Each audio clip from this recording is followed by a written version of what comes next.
Hello again, welcome back to Cyprus Without Borders, Exploring Kofinou. This is part 3. I left you in the last video at the top of the hill there where the Greek monument was, and today I make my way back down onto the main road and I take a little drive down, this is through the village here, down to the bottom of the hill to Stathmos Skarinou. And the reason I wanted to show this is to highlight the importance of this road, of this route, because remember, this was way before the highway was built connecting Larnaca and Limassol. And so I drive down here to Stathmos Skarinou. There's a turning here which goes to Agios Theodoros, but I'll save that as for a video at another time. But I come down to Stathmos Skarinou, and it's very interesting around there because there are still buildings, very old buildings, which served as stables for donkeys. So this is going back to way before cars were introduced to Cyprus, and donkeys were the most common form of transport. And so I drive down that hill, and then I drive back up for one last drive through the village. And we take a look at the self-help housing or the refugee housing, which is around here. Some of these houses are new, which were built after the invasion, and some of them are old and still belonging to Turkish-speaking Cypriots. And later on in the video, we take a look at some houses which are not currently occupied by anybody. And sadly, some of them are falling down, just empty shells, no doors, no windows. I hope you enjoy the video, and if you haven't already subscribed to our YouTube channel, then please do so. Give us a like if you like. I'm back out on the main road now, taking a drive through Kofinou.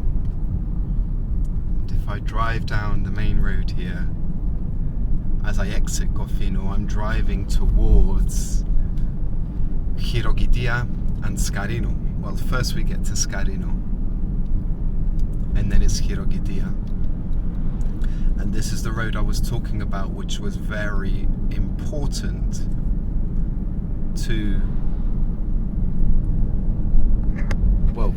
for strategic purposes, and very important for transporting goods all over the island. And we are now exiting Kofinou. Further down the hill we go, and where I want to show you is Stathmos Skarinou, which is basically means Cardinal Station. And going back many years before cars came to Cyprus, were introduced to Cyprus, Stathmos Skarinou was where everything was the donkey station. Effectively, it was a donkey station around here. So just as I get to the bottom of the hill, there's a turning left here which goes to Agios Theodoros. But I come over the bridge, and here now I'm at Stathmos Skarinou. Right, I mean, obviously it's no longer a station. There's a couple of restaurants, one here, Chtima Georgiadi, and Meraglomada restaurant here.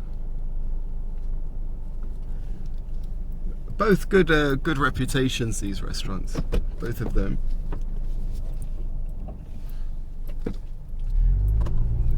But you see what they used to do. So donkeys would come along this main road here, and they would rest, they would offload some of their goods and be reloaded with other goods. And it was a good place for them to rest because you just saw the steep hill we drove down.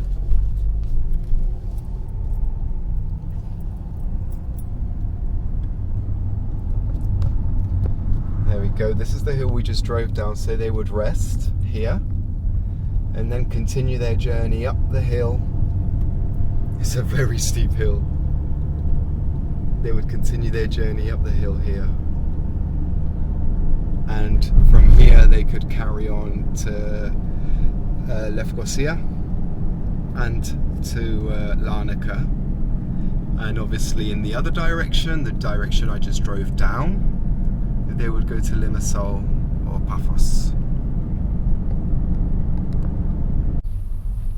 So let's take another little drive around the village of Kofinou.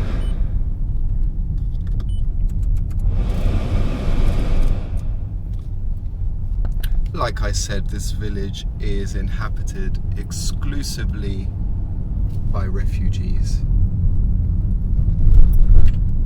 most of which are from the Gerinia Garpasia area.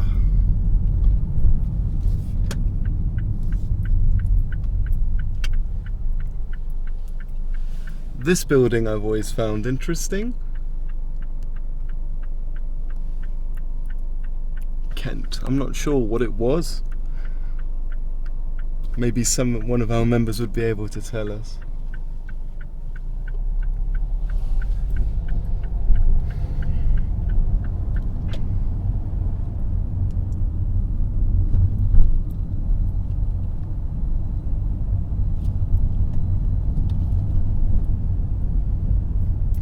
Now, a lot of these houses are lived in, like I said, they're occupied by refugees temporarily, which is a good thing, I think, because then the houses, you know, they're maintained, they're looked after. Here there's a pottery workshop. So let's go left here. We haven't been down here yet. Let's go left down here. These are legally, by law, in the eyes of Cypriot law, these houses are owned by Muslim Cypriots. Some of them have been sold. In fact, the house in which my auntie used to live in was sold by the Muslim Cypriot to an English person who wanted to come and settle here in Cyprus.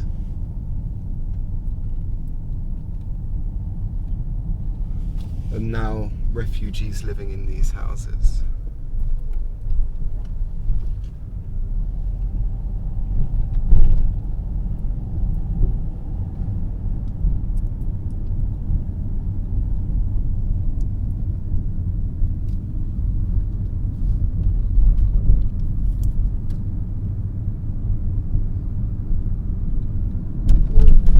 Local football pitch.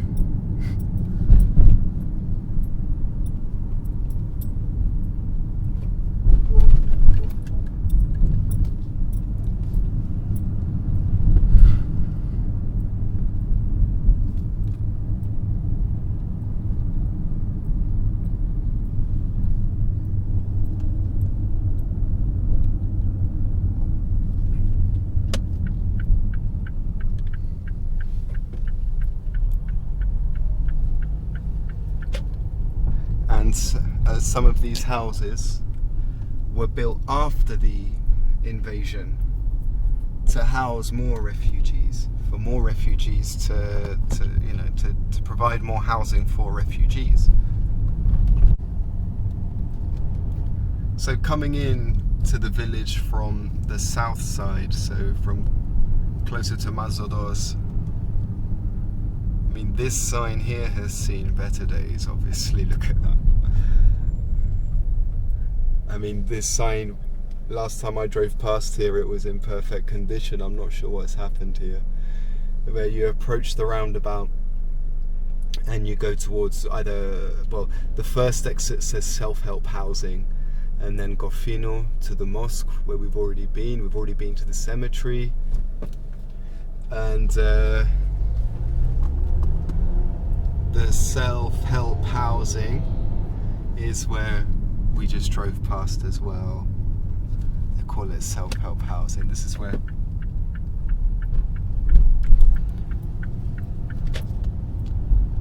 So this is where the new houses were built. The new refugee houses were built around here. So these ones are post-war. They were built after the invasion, these houses around here, to house more refugees.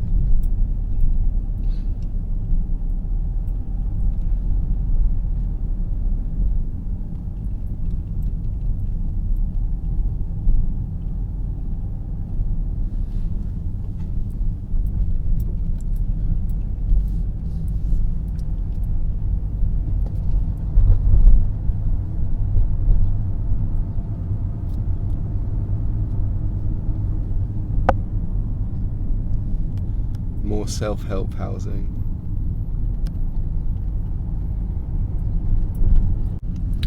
So while most of these houses are lived in and maintained and looked after, there are some of them, there are a few which aren't lived in and have fallen.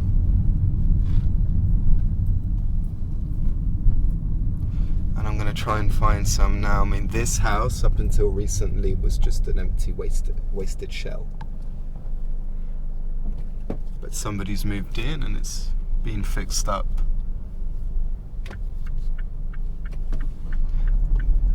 Here in this building, this is the workshop of a bouzouki maker. He makes bouzoukia. And recently the building next door to him fell.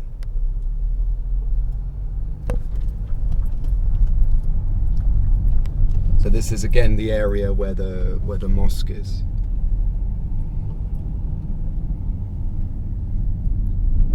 This house is taken care of.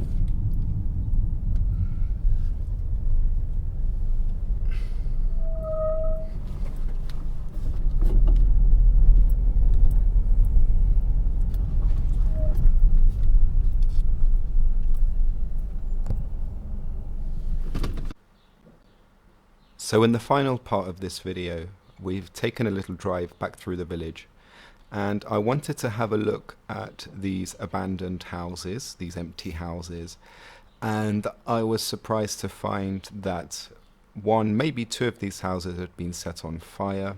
So I came home to do a little bit of research and to find out. There is an article I found from the Cyprus Mail. There's not much information out there.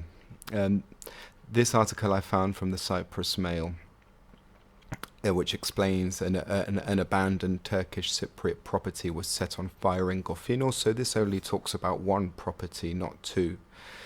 And it says here, vandals set fire to an abandoned Turkish Cypriot house in Kofinou in the Larnaca district late Monday, it was announced. According to the police, the fire was reported at around 10 p.m. and was quickly extinguished. From preliminary investigations, the fire appeared to have been set deliberately, having been set off at the front door, from where it quickly spread to the rest of the house. Investigation was set to resume on Tuesday. That's all I've been able to find on it. This photo I don't think is from the actual incident itself, because by what I gather, here is the highway. This is the highway bridge, by what I gather, and this house is far away from there, far away from the highway. So yeah, this could be the right article, which dates the March the 26th, 2019. But again, not much information. There's other information about fires in Kofinou, where asylum seekers started a fire out of a protest, and another one in Kofinou where hay bales, I believe, were set on fire, and this was 21st of July 2019. So all of these articles, this one's from 2018, so all of these articles from the last 2 years.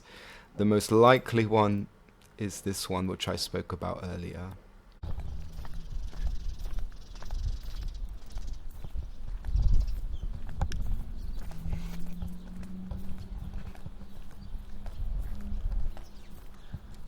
Again, so in the neighbourhood now where the mosque is.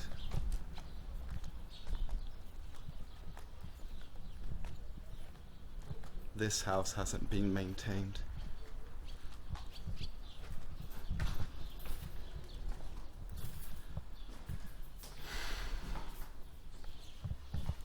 Which is very sad. It would be nice to live in a house like this if it was fixed up nicely. But it even looks like this house has been on fire at one point, you know?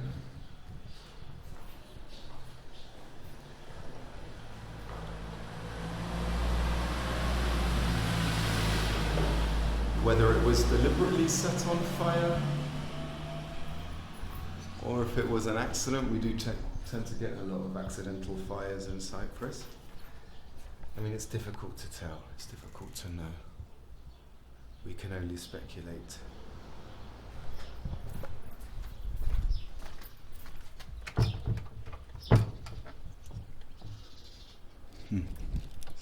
Something blocking the door here, I can't quite get in.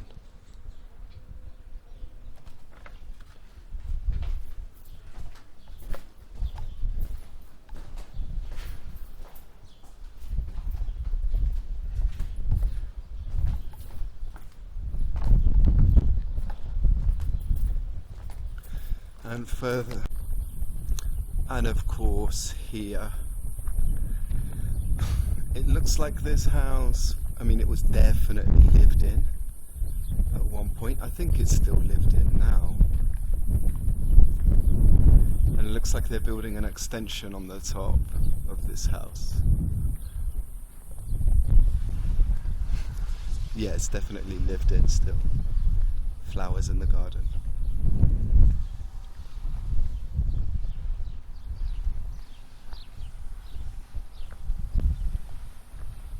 And here's a house that isn't lived in.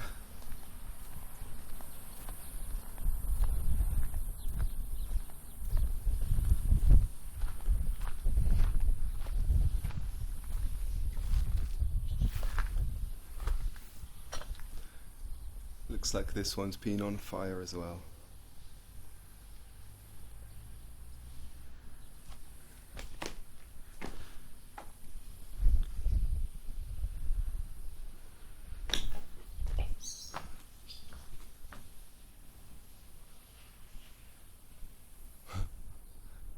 I love this roof.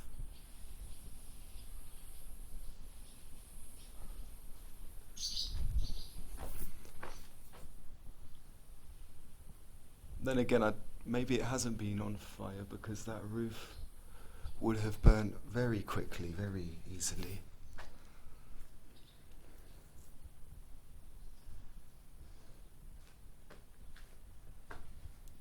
It's just very sad to see houses like this. You know, this is somebody's home. And somebody had to leave this home, you know? Somebody had to leave. Toilet, shower. It's probably a bit dark, but I think you can see that.